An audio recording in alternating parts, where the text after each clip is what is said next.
तो देखिए, गणेश चतुर्थी के दिन शुरू हुए 10 दिवसीय गणेश उत्सव का आज समापन होता है और गणपति विसर्जन इसी दिन किया जाता है। तमाम तस्वीरें हम आपको दिखाएंगे किस तरीके से धूम मची हुई है मुंबई में आज आखिरी दिन विसर्जन के लिए और पूरी तैयारी की गई है। किस तरीके की तैयारी है आपको दिखाते हैं। अक्सा बीच सहित 73 जगह ऐसी है जहां पर आज विसर्जन किया जाएगा। और इसी खबर पर और ज्यादा जानकारी देने के लिए हमारे संवाददाता मृत्युंजय सिंह सीधा लाइव हमारे साथ जुड़ रहे हैं।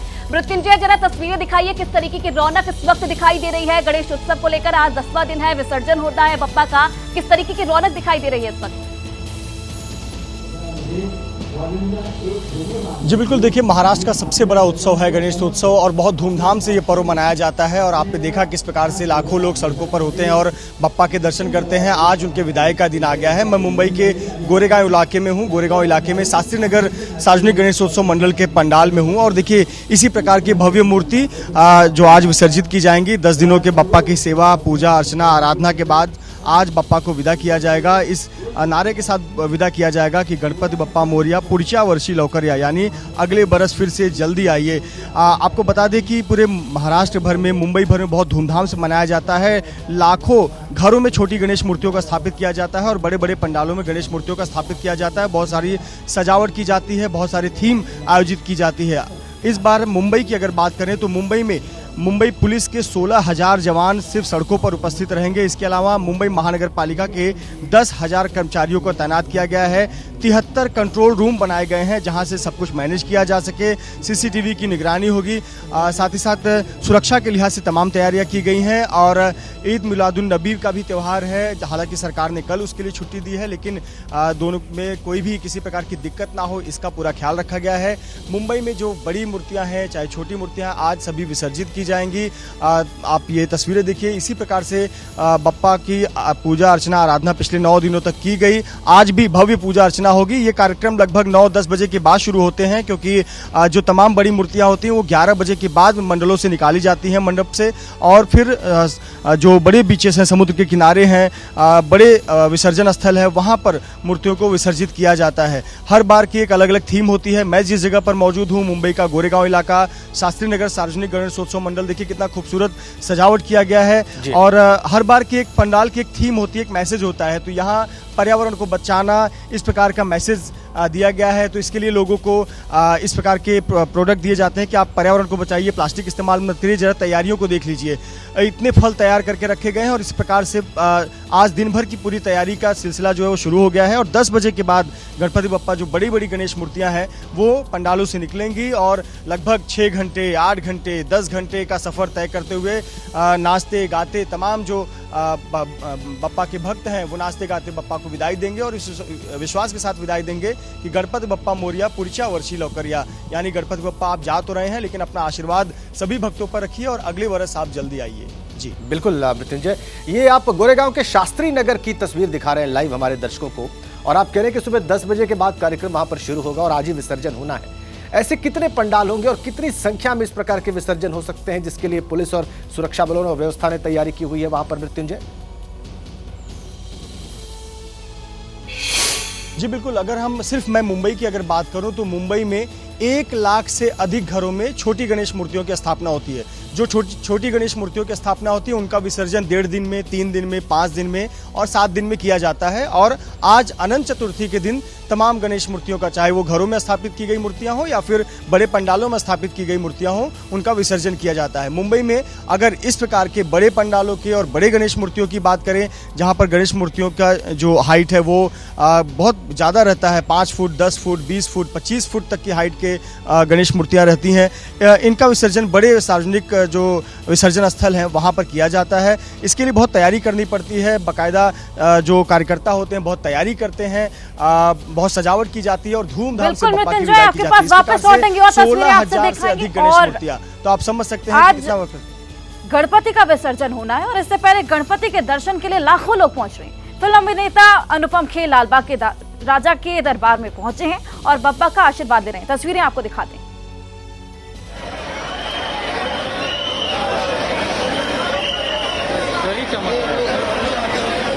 लालबाग के राजा के दरबार में मशहूर फिल्म अभिनेता अनुपम खेर पहुंचे हुए हैं और आप तस्वीरें देखिए। आज विसर्जन हो रहा है गणपति की मूर्तियों का। तमाम जो सेलिब्रिटीज हैं, बड़े राजनेता हैं, आपने देखा उन्हें इस गणेशोत्सव में लाल बाग के राजा के चरणों में शीश नमाते हुए, सर झुकाते हुए, उनका आशीर्वाद प्राप्त करते हुए। और ये ताज़ा तस्वीरें प्रसिद्ध फिल्म अभिनेता अनुपम खेर।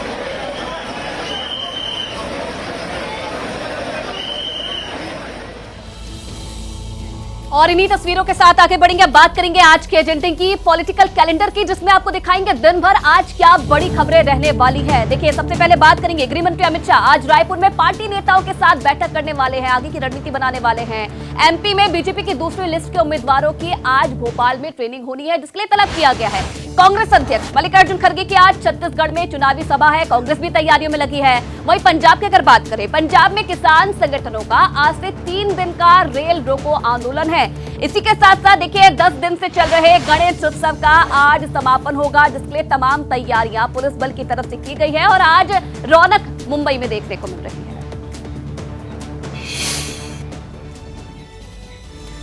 तो ये आपने देखा पॉलिटिकल कैलेंडर, आयुषी ने बताया। अब आपको बताते हैं कि प्रियंका गांधी के लिए क्या मांग उठा रहे हैं कांग्रेस के कार्यकर्ता। जी, 2024 के चुनाव, आम चुनाव से पहले एक बार फिर कांग्रेस महासचिव प्रियंका गांधी को चुनाव लड़ाने की मांग जोर पकड़ने लगी है। और कांग्रेस कार्यकर्ता यूपी के फूलपुर में जगह जगह पोस्टर लगाए हुए हैं, जिनमें प्रियंका को चुनाव लड़ाने की मांग की गई है। पार्टी कार्यकर्ता की ओर से लगाए गए ये पोस्टर यहां चर्चा में है कि क्या उनकी ये मांग पूरी होगी। ये चर्चा लगातार हो रही है। बिल्कुल, पोस्टर लगाने वाले कांग्रेस कार्यकर्ता को क्या कुछ कहना है वो भी आपको सुनवाते हैं।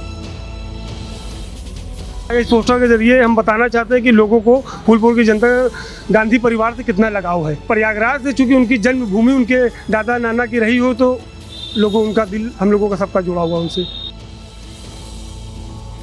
अब देखिए, फूलपुर की सीट आखिरकार इतनी महत्वपूर्ण क्यों है, ये ग्राफिक्स के जरिए आपको समझाते हैं। क्यों यहाँ पर जो कांग्रेस कार्यकर्ता हैं प्रियंका गांधी को चुनाव लड़ाने की मांग कर रहे हैं, इसका पूरा समीकरण आखिरकार समझते हैं क्या है। देखिए, फूलपुर सीट से नेहरू लगातार 3 बार सांसद बने हैं और यहीं से जीतकर वो देश के प्रधानमंत्री बने।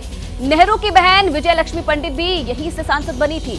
नेहरू परिवार का प्रयागराज का पैतृक आवास आनंद भवन भी फूलपुर सीट में ही है और पूर्व पीएम रहे वीपी सिंह भी फूलपुर से चुनाव जीते थे और इसीलिए कांग्रेस कार्यकर्ता हैं वो ये मांग कर रहे हैं कि प्रियंका गांधी को यहां से चुनाव लड़ाया जाए।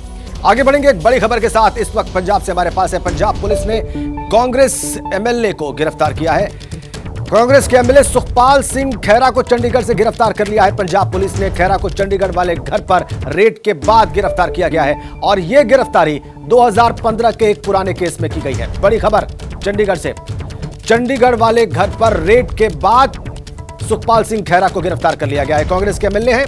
मामला 2015 के केस से जुड़ा है, जिसमें पंजाब पुलिस ने उन्हें गिरफ्तार किया है रेड के बाद। सूरमाओं को उतारो और सत्ता पाओ, यह फॉर्मूला हमको दिखाई दे रहा है बीजेपी की एमपी के लिए जारी हुई लिस्ट में।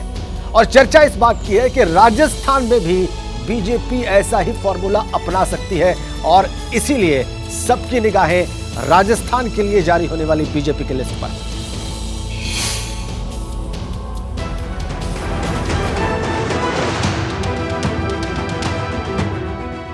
राजस्थान की चुनावी लड़ाई काफी दिलचस्प हो गई है। एमपी के विधानसभा चुनाव में बड़े खिलाड़ियों को मैदान में उतारने के बाद अब मंथन राजस्थान चुनाव को लेकर हो रहा है।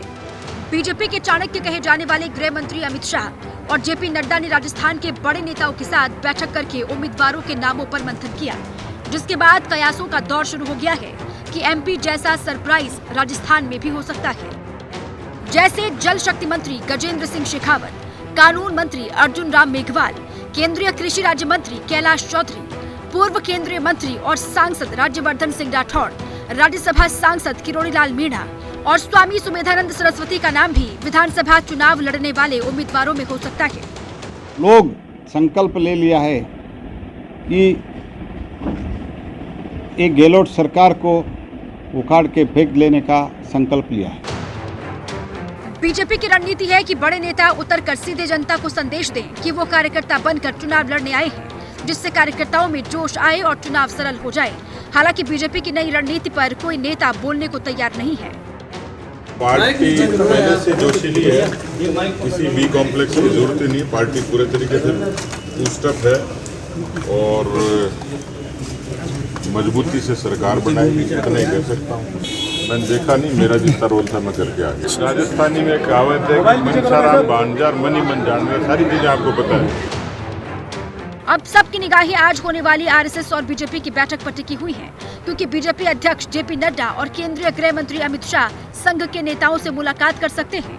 दरअसल राजस्थान में ओबीसी वोटर बड़ी संख्या में हैं।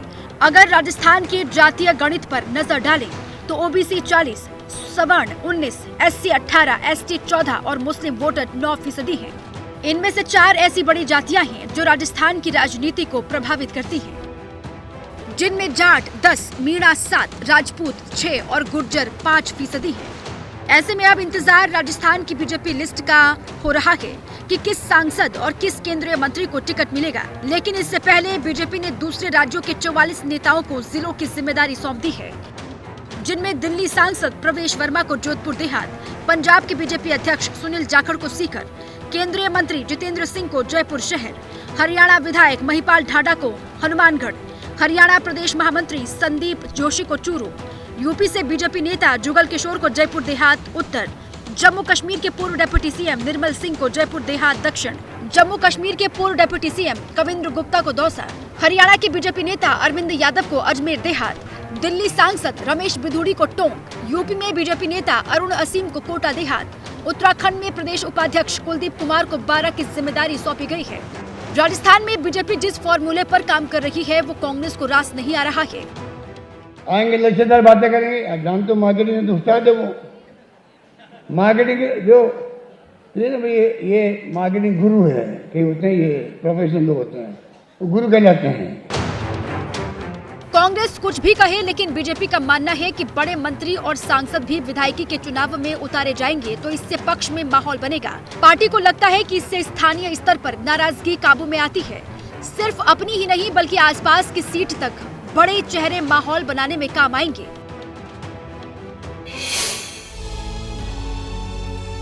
और इसी बीच एक बड़ी खबर आ रही है और अच्छी खबर आ रही है। एशियाई खेलों से भारत को एक और कामयाबी मिली है और ये कामयाबी दिलाई है रोशिबिना देवी ने रजत पदक, सिल्वर मेडल जीत लिया है। महिलाओं के 60 किलोग्राम भार वर्ग में उन्होंने पदक जीता है। एक और कामयाबी एशियाई खेलों में भारतीय खिलाड़ियों को रोशिबिना देवी ने रजत पदक जीता है, सिल्वर मेडल 60 किलोग्राम भार वर्ग में। बड़ी खबर आपको दे दे, पंजाब से बड़ी खबर है, जहां कांग्रेस एमएलए सुखपाल सिंह खेरा को गिरफ्तार किया है। चंडीगढ़ में घर पर रेड के बाद एमएलए को गिरफ्तार किया गया है। आपको बता दें कि 2015 के ड्रग्स के एक पुराने केस में इनकी गिरफ्तारी हुई है। पंजाब पुलिस की टीम उन्हें जलालाबाद लेकर गई है। ये बड़ी जानकारी मिल रही है इस वक्त की बड़ी खबर, जहां 2015 के ड्रग्स मामले में कांग्रेस एमएलए की गिरफ्तारी हुई है। चंडीगढ़ में घर पर रेड के बाद एमएलए को गिरफ्तार किया गया है। तो इस बड़ी खबर के बाद आगे बढ़ते हैं। अब लाइफ टिप्स की हम बात करेंगे और आपको स्वस्थ जीवन के बारे में बताने जा रही हैं डाइटिशियन डॉक्टर शानिमा फरहाद।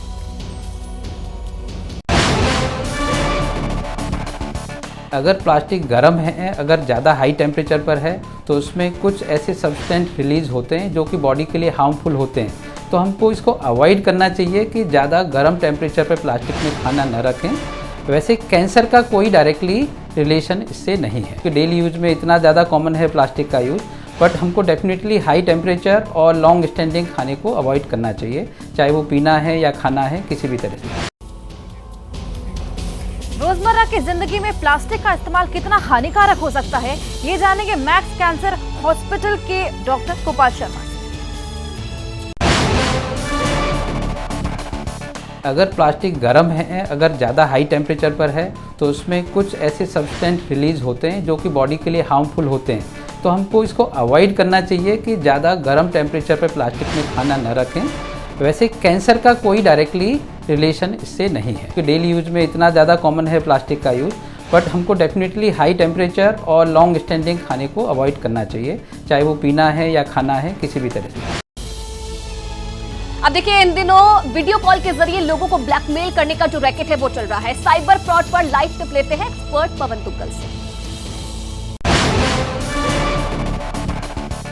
कोई भी अनजान व्यक्ति से कॉल आता है और वो व्यक्ति कहता है आप आप वीडियो कॉल ऑन करिए तो कृपया वीडियो कॉल ऑन ना करें। इनफैक्ट एक गोल्डन प्रिंसिपल बनाइए कि वीडियो कॉल केवल परिचित लोगों के साथ करना है, ऐसा नहीं करना। आज हम खुद ही रिस्पॉन्सिबल हैं अपनी प्राइवेसी को, तो अपनी जानकारी को नीड टू नो बेसिस पर ही शेयर करें। सारी दुनिया के साथ सारी चीजें साझा करने की आवश्यकता नहीं है। अपने जीवन में आप साइबर सुरक्षा को जीवन जीने की शैली के स्वरूप में अडॉप्ट करें।